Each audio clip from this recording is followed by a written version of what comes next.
ಜಿಲ್ಲೆಯ ವಿವಿಧ ವರ್ಗಗಳ ಅಸಂಘಟಿತ ಕೆಲಸಗಾರರು, ಮಾನ್ಯ ಕಾರ್ಮಿಕ ಸಚಿವರು, ಅವರ ಜೊತೆಯಾಗಿ ಎಲ್ಲ ರೀತಿಯ ಸಾರ್ವಜನಿಕರು ಭಾಗವಹಿಸಿದ್ದಾರೆ.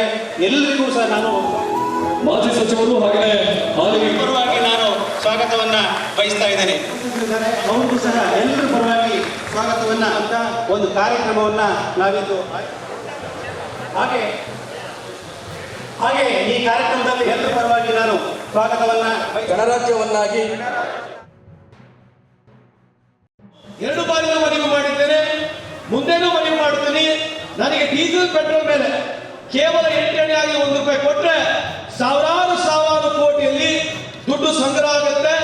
ನನಗೆ ನಂಬಿಕೆ ಇದೆ, ಈ ರಾಜ್ಯದ ಮುಖ್ಯಮಂತ್ರಿಗಳು ಶೋಷಿತ ವರ್ಗಗಳ ಪರವಾಗಿರ್ತಕ್ಕಂಥ ಮುಖ್ಯಮಂತ್ರಿಗಳು ಯಾವಾಗಲೂ ಖಂಡಿತವಾಗ್ಲೂ ಮುಂದೆ ಬರ್ತಕ್ಕಂಥ ದಿನಗಳಲ್ಲಿ ನಮಗೆ ಈ ಸ್ಟ್ರೆಸ್ ಅಮೌಂಟ್ ಬರುತ್ತೆ ಅಂತ ನಂಬಿಕೆ ಇದೆ. ಬಂದ ನಂತರ ನೀವು ಅವತ್ತು ಯೋಚನೆ ಮಾಡಿ, ಇವತ್ತೇನು ಕರ್ನಾಟಕ ರಾಜ್ಯದಲ್ಲಿ 83% ಶೇಕಡ ಇರ್ತಕ್ಕಂಥ ಅನ್ವಾನ್ಯ ಶಕ್ತಿಗೆ ದೊಡ್ಡ ಪ್ರಮಾಣದಂತ ಸಹಾಯ ಪ್ರಾಮಾಣಿಕವಾಗಿ ನಾವು ಮಾಡೇ ಮಾಡ್ತೀವಿ. ಈ ಸಂದರ್ಭ ಕೇಳಲಿಕ್ಕೆ ಇಚ್ಛೆ ಬಯಸ್ತೀವಿ. ಮಾಡ್ಕೋಕ್ಕಾಗಲ್ಲ ಬಜೆಟ್ ಅಲ್ಲಿ. ಆದ್ರೆ ಅವ್ರಿಗೆ ವಿಷನ್ ಹೇಗಿದೆ ಅಂತ ಹೇಳಿ ನೀವೇ ನೋಡ್ಬೇಕು. ಕಾರ್ಮಿಕ ಸಂಘಟನೆ ಅವರಿಗೆ ಪಾಪ ಅಸಂಘಟಿತ ಕಾರ್ಮಿಕ ವಲಯದವರಿಗೆ 15 ಲಕ್ಷ ತನಕ ವರ್ಷಕ್ಕೆ